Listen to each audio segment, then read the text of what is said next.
Welcome back, gang. It's Fens the Spook with a part 2 of the eBay madness that went down here in the beginning of the fall of 2015. Got rudely interrupted by the clock in the last video, so we're going to kick it off here with what was next in line. Some Superman Silver Age auctions I got. Supermans? I'm not sure what the plural is on a bunch of Superman books, but I'm sure I'll just go with whatever the hell I feel like at the time, right? Another Curt Swan cover here. He's the most prolific Superman artist of the 1960s, maybe even earlier than that. This is number 184. Excuse me, I don't think I mentioned that. Oh, I should mention before we go any further, what's up with that big ball and chain in front of you? That is actually just a bookend that I'm using to hold up those treasuries back there. They kept falling over and ruining this video like the divas that they are.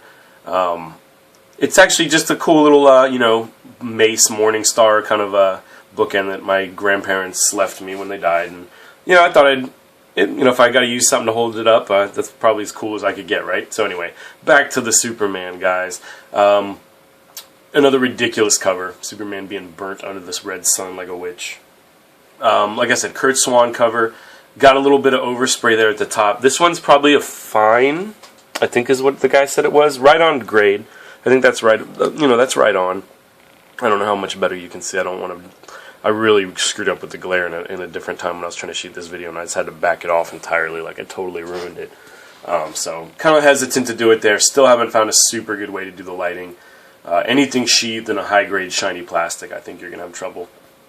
But anyway, yeah, so this one's got a little overspray at the top. I don't know why that is. I remember somebody told me, probably more than once. It's something the newsstand guys used to do. I think maybe like to mark the day of the week something was going on sale. I can't remember. But this one's got it bad. It's got some green overspray at the top. It's got some chipping around the top too. So like I said, maybe a fine. Definitely a fine. It's a nice book. 1960 Superman, and I got this really cheap at an auction. Guys, just cast your nets wide when you're out there, and you're bidding on things. Just go crazy, man. It may not go for what you're going to put in there, but who cares? Maybe it will. Maybe no one will see it. Maybe no one cares. Maybe no one cares about Superman. I don't know. I don't know how I got these so cheap, but I did. And they're intact. They're good looking. I went through them. There's no hidden defects that I can find. But anyway, so Superman 184. Superman 196 here. There's the checkerboard I was talking about. We'll put that there. There's the checkerboard I was talking about. It's another really cool cover, another Curt Swan, if I'm not mistaken. I don't know. Not much to say here. I just think the covers are cool. I actually only read these guys once in a while when I'm looking for something kind of weird and kind of offbeat. And the Superman from the 60s is weird stuff. Really nice cover, though. I mean, the white is white. There's no scarring or color breaks or anything that I can see that's real obvious. I mean, I'm sure it's probably like a 7, 7, 5, 8. I would almost never want to just guess that a Silver Age book is higher than an 8. That's pretty rare, and you'd be talking pretty good money if you started getting above that. So I'm gonna dial it back and say this is in the 7 to 8 range. Fine, very fine to very fine. Again, just part of this auction. I'll throw the guy's store description up here in an annotation if I haven't already done it. Good deals, man. This guy puts up comics maybe once every couple weeks that I'm interested in, and and he'll ship them 2-day to you. Shipping's a little expensive, but it's 2-day, so you get what you pay for. But I can't say enough, man. No reserves on these. I was really happy. I don't know. Maybe I'm off. I didn't look these up in the Overstreet, but 1960 Superman and fine, very fine. I mean, you got to be talking like a retail price of $40 or $50, I would think. Yeah, I didn't pay anywhere near that. So anyway. My advice to you guys, just go crazy on the eBay auctions, even on the, buy it now or best offer, make a best offer, if it's $100 and you got 50, make an offer 50. Worst thing they can do is say no, right? So anyway, there's my tips for some successful sales on eBay, right? Or successful purchases, that is. So that was Superman 196, checkerboard, cool as usual. Here's Superman 181. Looking a little chunky and weird, right? Well, it's because it's Superman from the year 3000. Kind of the cool thing about this is the secret identity part in the bottom right there. Clark Ken T5477. I don't know. real stupid. I don't know, guys. A little bit of overspray at the top there. Again, a real sharp book. You know, fairly early Superman. I wouldn't say early. I think the earliest I have is like 140 something.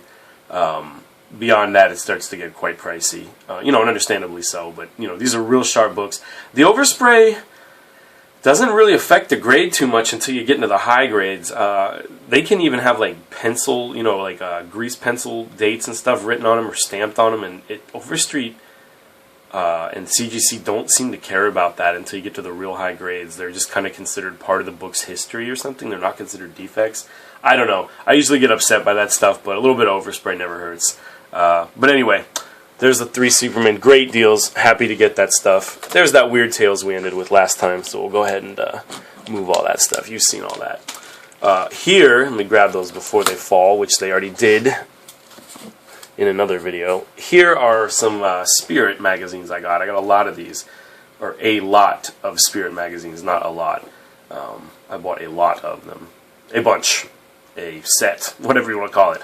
It's 2 through 13, missing number 1 and maybe 1 or 2 others. It's not a full run, but see, here's where I kind of do dabble in the small-time dealer thing, I guess. I already have all these. I have all of the Spirit magazines in a, oops, I bumped the camera there, sorry guys, in about the same grade as these are, maybe even a little higher, maybe a little lower on some issues. I just missed number 11. I didn't have it, and so I bought this lot for probably the price I would have paid for 2 of these, and I just got a bunch of extras. So I'll probably be putting these up on my eBay store, which I don't link in the videos. I'm not looking to shill my stuff out, you know what I mean? If this is something you're interested in, feel free to send me a message.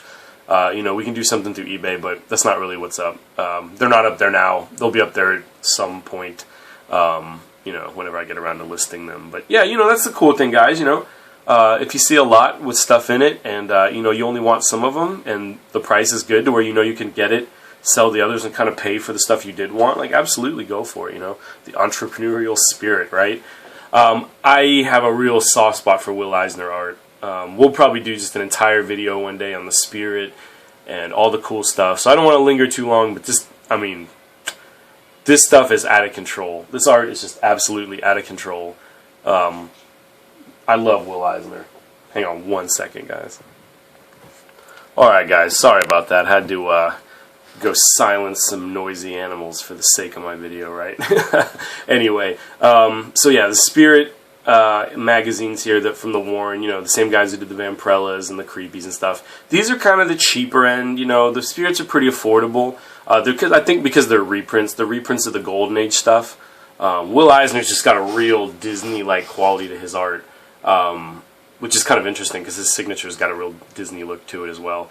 He draws women and like faces real weird and interesting. So again, I'm not going to dwell too long on each issue. We'll go over the Spirit in general one day. But yeah, Spirit number 2. Probably going to hold on to these over here. Spirit number 3. Not the greatest cover. That one I'm not in love with. I mean, it's cool. It's as good as any, but it's just not, you know, top notch. I mean, I don't know. I like it with a lot of characters in it. The Spirit is cool. He's a crime fighter, kind of a noir crime fighter. But, I mean, look at this. This is what I was talking about. Look at those guys' faces down there. Let me see if I can get this a little bit less glare. Look at those guys' faces down there. I mean, the hollow eyes, the just weird, just super bizarre, man. Will Eisner's stuff is just the weirdest looking stuff. It's got, like I said, a Disney quality, but almost like the dark Disney stuff. You know what I mean? Like the Sleepy Hollow cartoon or, you know, just some of Disney's darker stuff. That's what the Spirit reminds me of in Will Eisner's art. So there's Spirit number 4. Again, I'm going to kind of lean these so I don't drop them all. That's what happened last time. Spirit 5. Cool cover. I've got a Spirit art portfolio that we'll talk about soon. I got actually another Spirit item coming up in a video in here not too long. So, again, I don't want to go nuts on this stuff, but really cool art. These are nice, you know, full-size magazines. I'd say the average shape of these is like VG Fine. Real nice set of magazines. In magazines, unfortunately, VG Fine is kind of just where you find them at most of the time. They don't usually come in near mint. Magazines are tough to find in high grade. There's Spirit number 6. I like the kind of change of perspective here. With the guy's gloves right in your face. It almost like takes you a second to kind of realize what you're looking at there. Spirit 7, kind of, I suppose, a controversial cover nowadays, and, understandably so. I don't know, though. Ebony was, which I think he spells it, in the classic way, too. I was trying to think. I felt like there was some kind of weird spelling to his name, but I think it's just Ebony. He is like his sidekick. He cares about the spirit. They watch out for each other. It's not intended, I don't think, to be, making fun of anybody. But I don't know. I don't want to get into all that. So we'll just move along here. But Spirit Magazine number 7. That is his friend Ebony, who's I don't want to say a fellow crime fighter. I think maybe like a detective. The women of the spirit, there you go. I mean, that's, like I said, Will Eisner can really draw women. He draws really like noir, really kind of dusky and exotic looking women, which the spirit, a lot of his enemies are women. It's kind of an interesting little trivia there. Spirit 9, again, real dynamic scene. The faces are just, each one's unique. Nobody looks the same. Everybody's got a kind of a different feature set going on. Just really love it. Spirit number 10.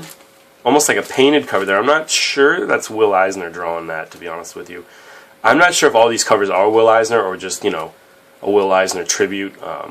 Some of them look, this one doesn't look like it to me, but some of them do.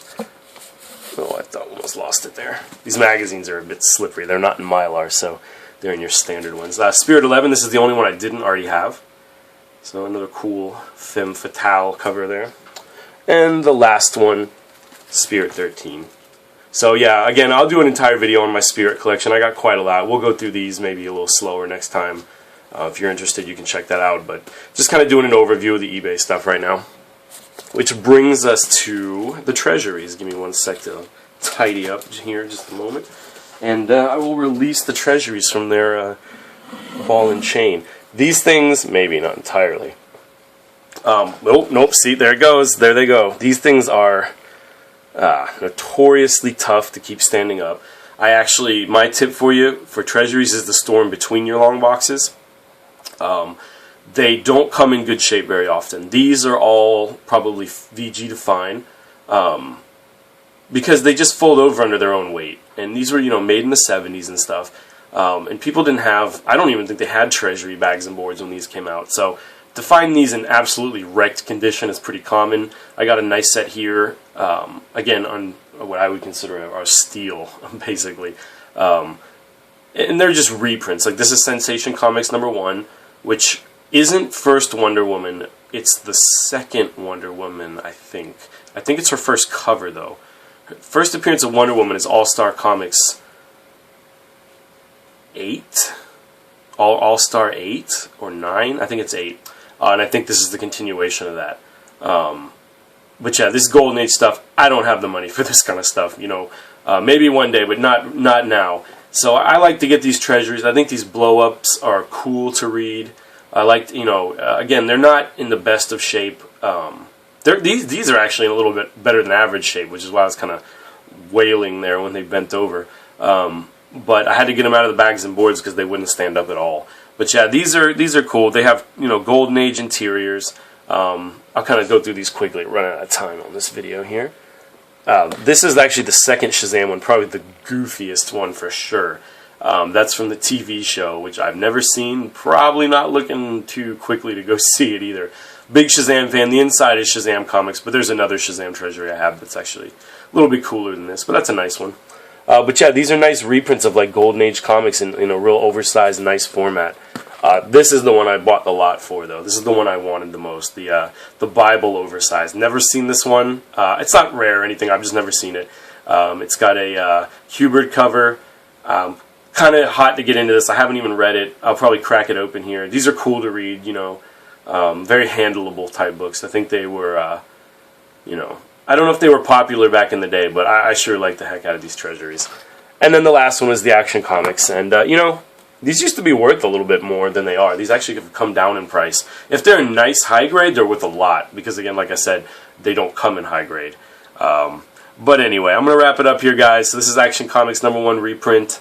among the other reprint treasuries. Thanks for watching. I got more videos coming in this line. Believe it or not, there's more stuff to come. I've got a couple of stacks of horror stuff, which is, what I told you the channel's mostly going to do videos about is horror stuff. House of Mystery, ghosts, secrets of haunted house, that kind of thing. Got some kind of interesting classics illustrated and some other things. So stay tuned, guys. New videos coming out shortly. Thanks for watching.